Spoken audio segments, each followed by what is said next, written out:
found this wonderful guy who talks about entrepreneurship and addiction. I know. Do you believe that? I do believe it. They seem to be intimately intertwined. Real life for real families. Hurts, habits, and hangups happen in every family. Jerry and I are here with tools to help you trust God, clean house, and tell the truth to ramp up the joy in your family. You have what it takes. It's time to become sober on purpose for His purpose.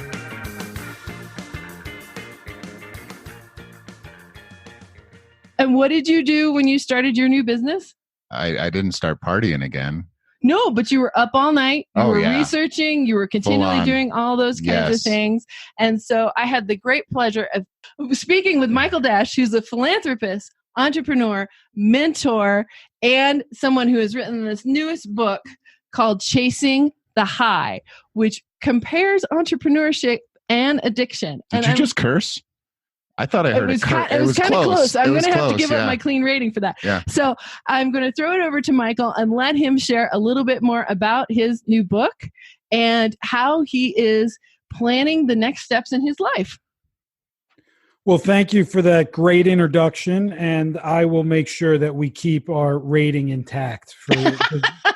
Despite the accent and preconceived notions of this accent, I will. Yeah, where are you from?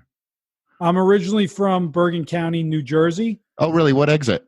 That's my Jersey joke. Exit 172, last exit on the Garden State Parkway. You got to ask which highway, right?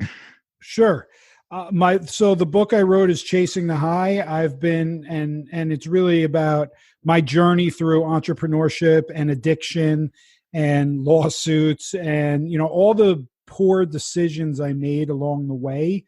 But more importantly, the lessons that I learned from those decisions and from going through the addictions and combined with entrepreneurship. There's a lot of parallels between the two. So the reason I wanted to write this book is because I wanted to leave the readers with some tangible ways to make decisions, number one, but also to incorporate alternative ways of thinking into their lives, because so many of us are ingrained in a specific thought process because that's where we were born, that's how we were raised, that's how everybody else around us was.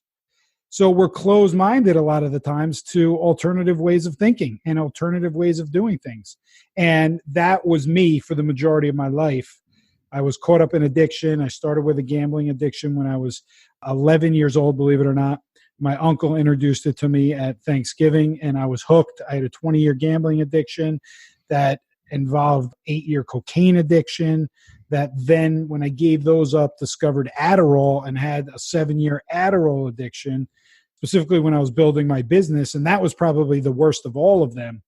So it wasn't until I opened my mind to things I had previously closed my mind to that I had a subjective view on, even though I knew nothing about them, just because of what other people told me.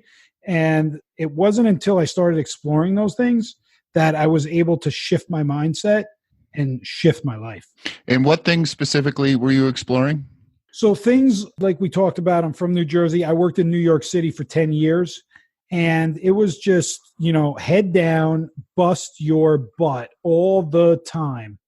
Get a nicer watch, get a nicer car, get a nicer apartment, have thicker pinstripes on your suit, get a bigger title, whatever it was, that's ingrained in you when you're working in New York City.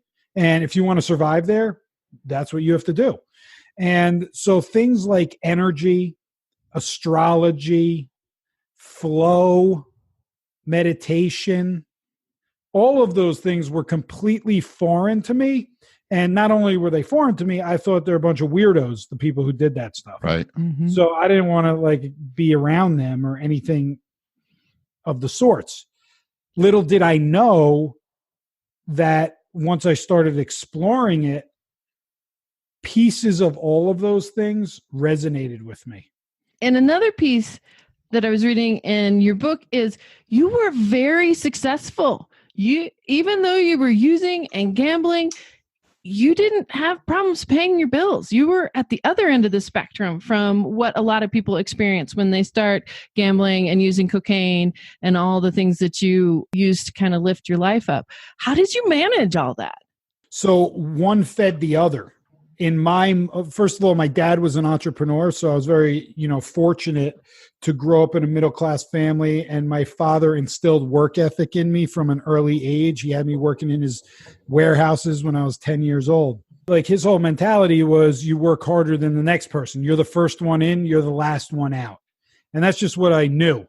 So I always worked my whole life, and I equated money to happiness, first off. And then I equated be able to go out and be in these places. And it was never a one or the other type of thing. It was a both type of thing. So I was always very good in sales, and I just wanted to be the best at what I was doing.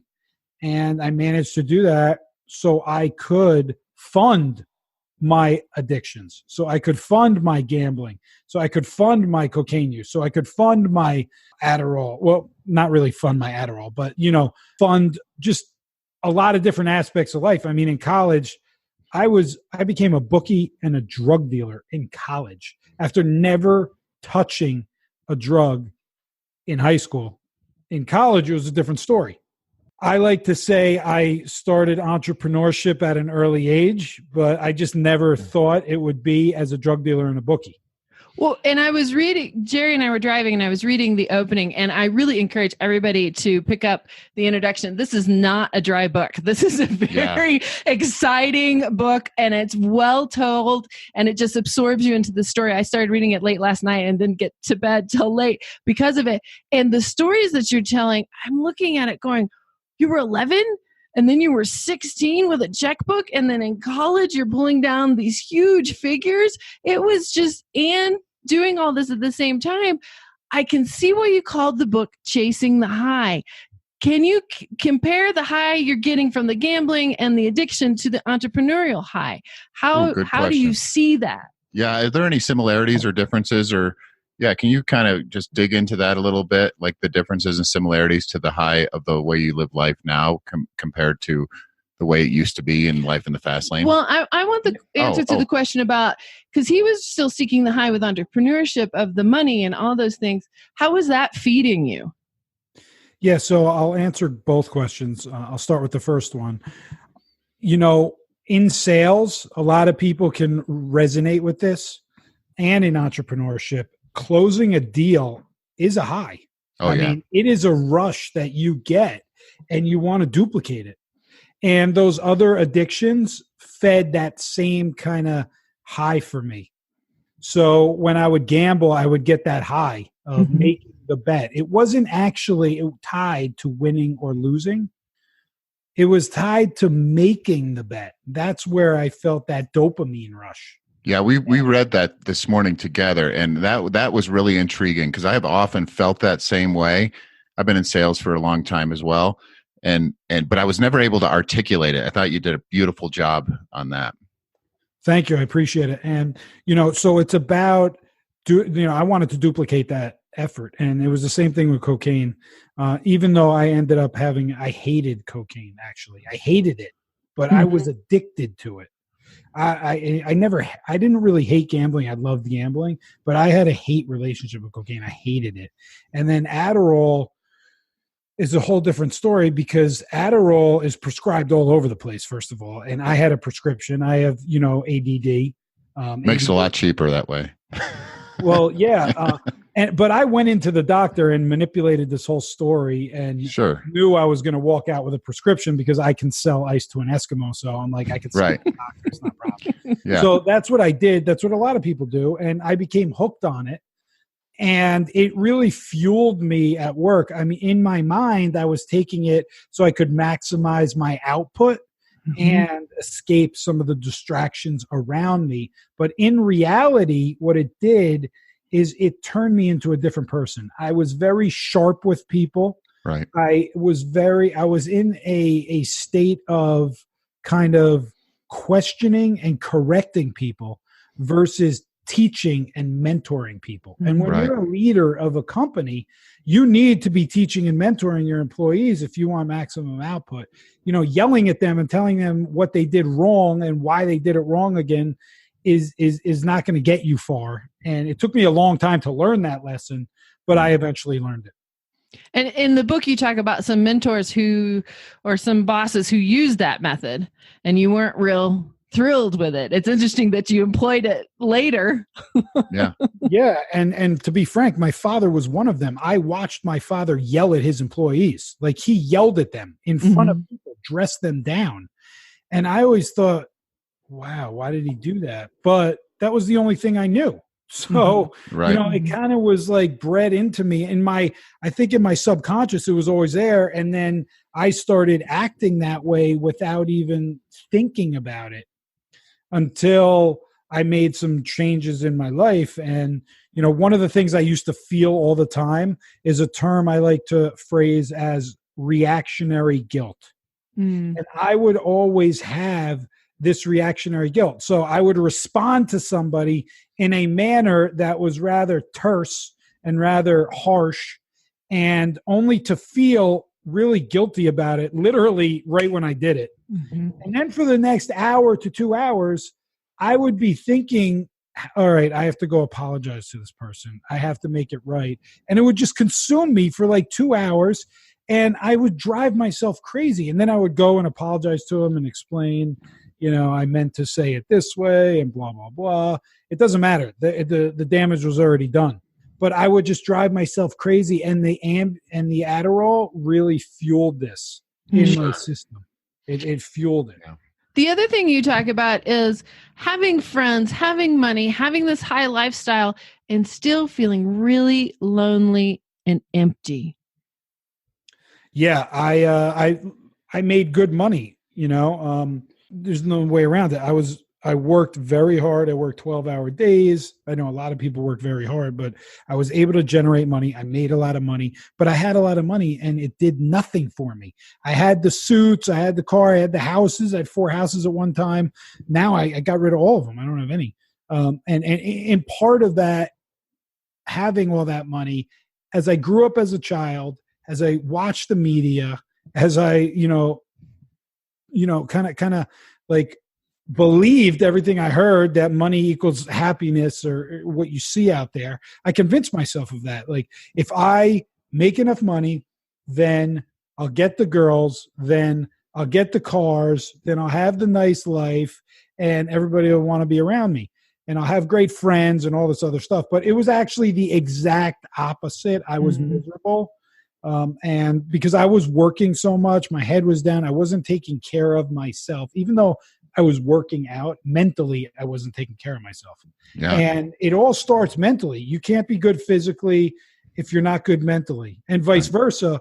But I was just like working out to escape work versus to like be strong in the mind, body, and soul. When did you make the shift? And how did you make the shift? So 2 long questions, I think. Sure. So I made the shift about 2.5 years ago. I was running a business that was running me. I was also in a 6-year lawsuit with my ex-business partner. And again, even though I felt then and I still feel now, she was in the wrong, I fueled that lawsuit. It could have been over years prior, but because of my anger, because of my attitude, because of my ego more than anything, I held back from settling this lawsuit. It cost me $1 million. The lawyers, it cost me $750,000 in lawyer bills. And I ended up settling with her after 6 years for the same amount that the dispute was over 6 years prior.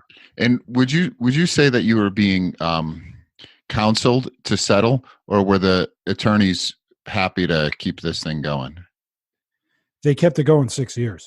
Yeah, so they were okay with that, right? They were more than okay with it. I felt more after it was all over,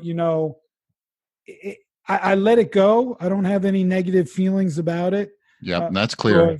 There's no way. It's not a way to live. Like, I don't want negativity. I don't want a chip on my shoulder. I live that way for a majority of my life. However, if there's anything to be a little perturbed about, it's how I was treated by my legal team. But at the end of the day, if I didn't go through that, I wouldn't have the knowledge, the experience, and the depth of myself, right? The depth in myself and getting to really know the type of person I want to be. I wouldn't have any of those things, and I wouldn't have done the work unless I went through that. And I certainly want to be writing a book and dealing with addictive and compulsive behaviors. Yeah, sure. Now, Tanya's over there looking at her notes, just getting ready to rapid fire some more questions at you. But I want to jump in because I feel like I've known you forever, and we've got a lot of the same experiences. I don't know if I'm happy or sad that we didn't know each other 20 years ago, because I'm not sure either one of us would have survived it. But we would have had a great time. I'll tell you that. Those great times fade to memory real quick. The ones I remember, a lot of them are pretty fun, but I'm sure there's a lot in there that I don't remember, fun and otherwise. But I do want to ask you, how are you living your life now? Because we didn't really, we've talked a lot about the pain, but what's changed? And then also, to get back to my last ask, which I apparently misheard my wife, which is, what are the similarities and differences between what your life is like now compared to what it was like in the fast lane? Yeah, so about 2.5 years ago, I took a trip to Bali and I went on a retreat called Unconventional Life. At that retreat, there were two people, Jackie and Justin. They were speaking about living in flow and living an effortless life by following, the whole premise is by following your intuition, making decisions from your heart versus your head.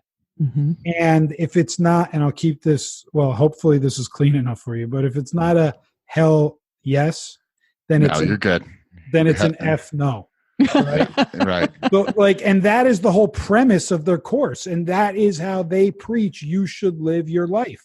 So they go through, and I resisted hard because I didn't believe in it. I thought it was nonsense, right? And they were giving examples of how their life's changed since they adopted this practice and how they studied it and all this stuff. But I was in so much anger and frustration and pain with myself that I said, forget it. I'm just going to drop all my preconceived notions and take this course. And it was the best $1,000 I spent. It was like a 10-week course. You go through this whole process of clearing your limiting beliefs. Beliefs like change is difficult. Because everybody, well, not everybody, a lot of people are under this ruse that change is difficult. Change is so absolutely easy. To see the results of change might be difficult and might take time. But the actual change itself, I mean, it can happen right now. Right now. But if you expect easy results, like a lot of people in this country, they want, immediate gratification, the society that we live in. It's all over the world, not just this country. But if you're expecting that, well, that's not how things work. You have to put the work in. So, by taking their course, I put the work in, and look, the whole course didn't resonate with me, but I got so much out of certain parts of the course that it affected my life, and it changed how I reacted to people. It changed how I approached things. I was able to start manifesting things in my life by speaking about them consistently, and then finding other people who are like, oh, I could help you with that. If you just talk about what you want your future to be, you can speak it and you can live it at the same time. And I was able to do those things and then see different synchronicities coming up in my life.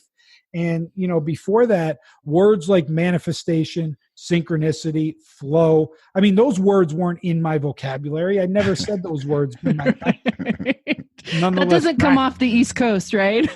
No, not at all. Like in the East Coast, we call things coincidence. Yes. It's no synchronicity. It's a coincidence. Okay. So is that how fate came about? Can you tell us a little bit more about fate? Sure. So I am part of a lot of entrepreneurial organizations, and a lot of my friends are entrepreneurs. And a lot of us, I've seen a lot of addictive behaviors going on throughout. Some of my friends will admit them. Others will not admit them at all. And, I accept that if they don't think they have, they don't want to deal with it, then they don't have to, right? Mm-hmm. However, I was really intrigued, and I was in recruiting and staffing my whole life. So I've interviewed people nonstop. That's all I've done is interview clients, interview candidates. And I wanted to start this interview show where I spoke to former addicts who are now entrepreneurs and interview them about the depths of the darkness and how they've overcome that to the peaks and valleys of enlightenment and what they're doing with their company and in their societies to help. And so I started this series called FATE, F-A-T-E, From Addict to Entrepreneur. And, I interview people like Joe Polish, who started the Genius Network, and he trained Richard Branson, and he trained Tony Robbins in that program. Mike Lindell, who founded MyPillow.com, if you know the big pillow guy. I've heard him. Yeah. He was a crack addict. I interviewed him. Another gentleman, Cas Marte, that's going to come out in a week or two. He was a drug pin. I mean, he was a drug dealer, drug pin. He served years in prison, and he came out and started his own company where it's called ConFit, where they match you up with a con and workout routines. So you have a con yelling at you, making. It's like brilliant. It's brilliant. Right. And what I noticed is that those same attributes, similar attributes that are shared within addicts and entrepreneurs. And the specific ones are like that never take no for an answer mentality, that will go above and beyond and do whatever it takes to be successful or to fill that, addiction. The creativity that we have, to be able to do both of those things, again, fill the addiction or be an entrepreneur. If you can take those attributes and point them in the right direction and provide somebody with the right resources and environment, then those addicts can be some of the most successful entrepreneurs in the world. And there are so many entrepreneurs out there, like big successful people, that you don't know that they were addicts prior, because they don't talk about it. But the reality is that there's a lot. You'd be shocked at some of the people. I wouldn't be shocked. Well, and the drive.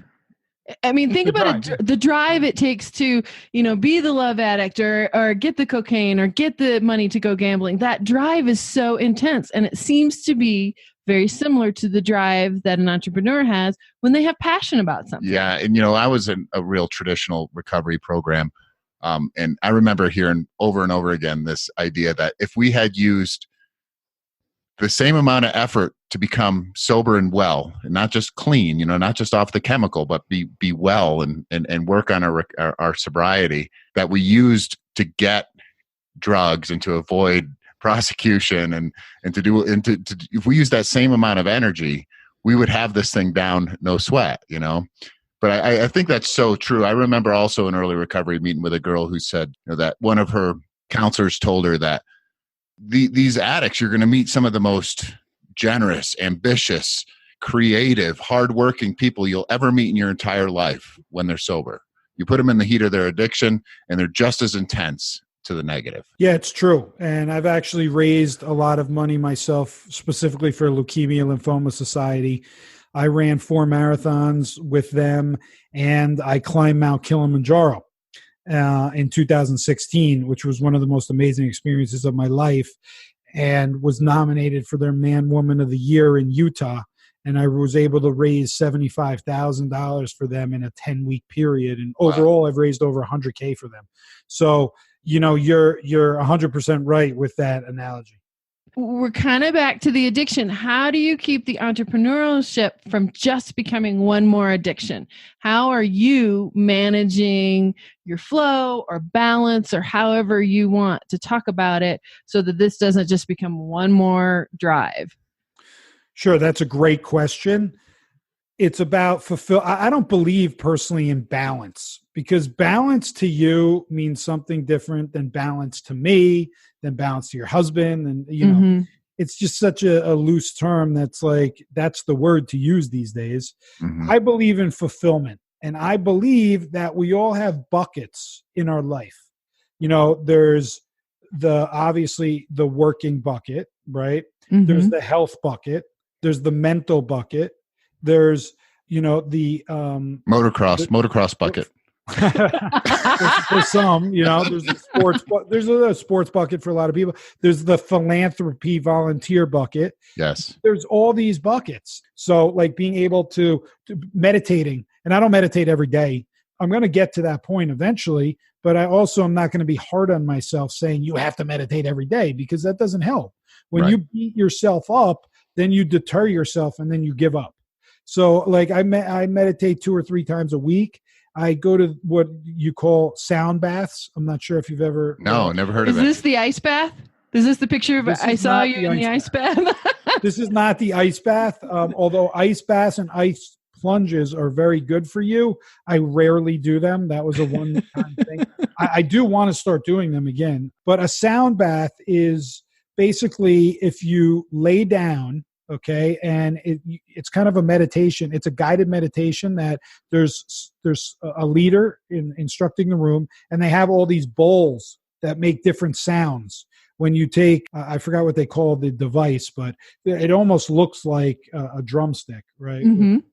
And you take it and you swirl it around the bowl, and it makes different noises. And there's some other instruments they use, and they guide you on this sound bath meditation for 45 minutes to an hour, and you're in a meditative state, and it's so calming and relaxing, and you let everything go. And I'm much better with guided meditations than silent meditations personally. Mm-hmm. So I enjoy doing those. I listen to positive podcasts, which I never 2.5 years ago, I didn't listen to any podcasts. And I still have friends who've never even looked at their podcast, the free podcasts that are sitting there on your phone, and they've never looked at them. They didn't even know they existed, some of them.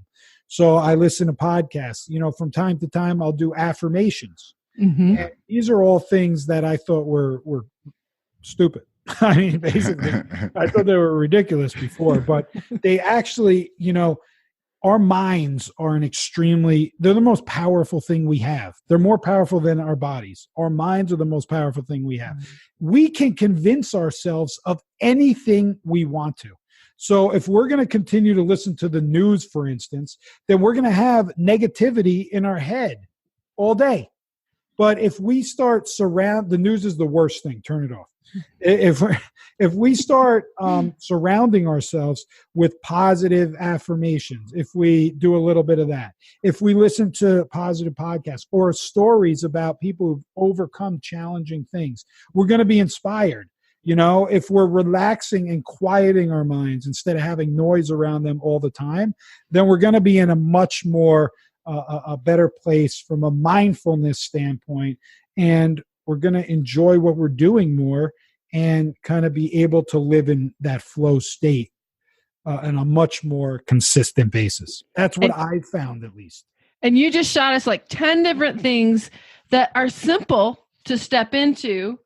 Which one, for the really driven entrepreneur, which one would you say, start with this and just see how it goes? I mean, look, if you haven't listened to a podcast before, then right on your phone. You don't have to do right. anything, What's your favorite positive podcast? Second to ours, of course. Yeah, well, yeah, right. second to that. And look, most people are going to listen to this. They're already listening to podcasts. So that's not too helpful. I understand. But if you want to help a friend, just tell them to listen to the podcast channel. It's all free, and there's subjects on everything. Yeah, absolutely. So I would say, I particularly I like interviews versus somebody kind of speaking at me. So I listen to Lewis Howes. Mm-hmm. He has a podcast called School of Greatness. Mm-hmm. And he also wrote a book, School of Greatness, and he wrote another book that really resonated with me. It's called The Mask of Masculinity. Mm-hmm. And it talks about the different masks that men wear throughout their lives, and that what we hide from as men in different areas and different times and different situations, whether it's being a father, being a husband, being a breadwinner, not being a breadwinner, and just all different scenarios. So it really resonated. I think it'll resonate with men, your male listeners. And I don't find a lot of books out there that are designed for men. I love women, and there's a whole women's movement and everything, women supporting women, and that's great, totally behind that. There needs to be more men out there who are supporting men, because otherwise we're left in this area of like, all right, well, what about us? You just expect us to know everything. Like, we're just supposed to know. That's sexist, okay, Michael. Thanks. Yeah, we do. We do expect you to know everything. Yeah. Thank you for that. We appreciate it. So Chasing the High. Is it out yet? Or did I get a pre-release? You got a pre-release. You can pre-order it at chasingthehighbook.com. It's out June 11th. So how many pages? Sure. It's not that long. No, I mean, it looked to me, I just was scrolling through it after I read the conclusion, which, just read the conclusion, guys. You're going to read this whole thing for sure. Yeah, you need to. But I'm just saying that I'm absolutely hooked. If I get through today without finishing this book, I'll be surprised. And I've got a lot to do. And then we have a request. We'd really like you to put it on audio, because we do just about everything on audio. So once you release it, she's put it like, on audio. You need to read this. I'm like, that's so 1996, Yeah. Well, we know. How long did it take me to get the audio working on this? I think it was on our end, Michael. I follow in my dad's footsteps. I'm very slow with technology. No, I do plan on putting it on audio, but it's just a strategic thing, and I'm going to do it at the end of the year. Make sure you choose somebody who doesn't sound like they're reading stereo installation instructions. I think you should read it yourself. I agree. Yeah, because you're so passionate about it. Tell us where else. My else. story. I don't want somebody else to read it. Of course. Tell us where else we can find you on social, and how people would talk to you. Sure. So you can go to my website, which is michaelg-dash.com, and on social, I'm just Michael Dash on Facebook, and then MDASH1 on Instagram. You can find me on LinkedIn as well. We'll leave everything for you. I am starting a program called Fate, which is from Addict to Entrepreneur, where I'll be working with and mentoring other business leaders and entrepreneurs who are dealing with addictive and compulsive behaviors that are affecting them as leaders, as family members, as friends, affecting how they show up every day. And you don't have to go anywhere. You can do it right in your office in a program with me. You don't have to go to an anonymous program. You don't have to, go to treatment facilities. And believe me, I'm not a certified recovery person. I'm not a therapist. What I am is an entrepreneur who dealt with addiction for over 20 years in various forms. And I have a process that worked for me, and I think it can work for you. So, drop me a line if you're interested on my website. There's ways to connect with me, and the program will be out within 3 weeks. That's awesome. I'm glad you brought that up, because I just sent you a friend request, so I expect to get a respass on that pretty quick. I was going to get on you for being addicted to your phone. So that's Michael Dash, and it's not dash like a hyphen. No. It's DASH. Yes, but the website is Michael G, like Gary Dash. Okay, so and they spell it out. DASH. Yeah, MICHAELGDASH. Well, Michael, it has been wonderful to talk to you. We are really anxious to finish up with your book, and I would highly suggest to our audience that they go ahead and get the book as soon as it's out, because it draws some parallels that are just amazing, and you may stop kicking yourself when you think, hey, I can turn this into something really positive instead of looking at it as just a problem. Yeah, and I just want to assure our audience that Michael had another engagement. Otherrise, we would have kept him on as long as possible. For another hour, but he's got other places to run and go. I'm glad to come back. All right, we'd love to have you back. All right, thanks for being with us. Really enjoyed it, Michael. Thank you. Thank you. ChasingTheHighBook.com. Oh, perfect. Awesome. Thank you. Hey, Jerry, we talk about living sober on purpose all the time. What is real life for real families? Well, real life for real families is just dealing with the trials and tribulations of daily life as they come.